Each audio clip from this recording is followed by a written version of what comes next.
Hello বন্ধুরা, কেমন আছেন? আশা করি ভালো আছেন। আজকে আমাদের ভিডিওটা হচ্ছে সোলার প্যানেল কীরকমভাবে আউটপুট দেয় মেঘলা আকাশে। দেখতেই পাচ্ছেন মেঘলা আকাশের মধ্যে মোটামুটি একদম ভালোই মেঘলা আকাশ। আমার সোলার প্যানেল থেকে আমার এই ফ্যানটা সরাসরি চালাচ্ছি, তাও হালকাভাবে চলছে, মানে মোটামুটি এত বেশি বাতাস পাচ্ছি না। আর যখন রোদ থাকে তখন প্রচুর বাতাস থাকে। আর আমি ফ্যানটার মধ্যে আপনার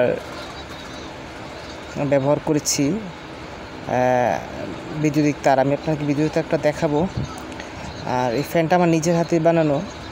অনেকে বলে বিদ্যুতিক তারে হবে না, দেখেন আমার বিদ্যুতিক তারটা দেখাই। এই যে বিদ্যুতিক তার, এটা 3RM একটা তার, এটা দিয়ে চলছে আমার কাজ আপাতত।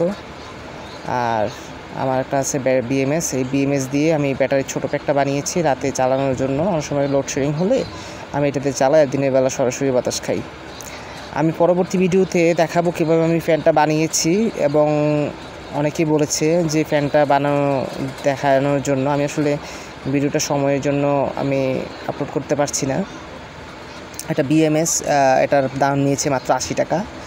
আর ব্যাটারি, পুরাতন মোবাইল ব্যাটারি তো থাকেই, এগুলো আর BMSগুলো নষ্ট হয়ে যায়, ছোটো BMSগুলো। এগুলো BMSটা খুলে প্যাক বানানো যায়। যারা বানাতে পারেন না তারা আমার সাথে যোগাযোগ করেন, বানিয়ে দেব।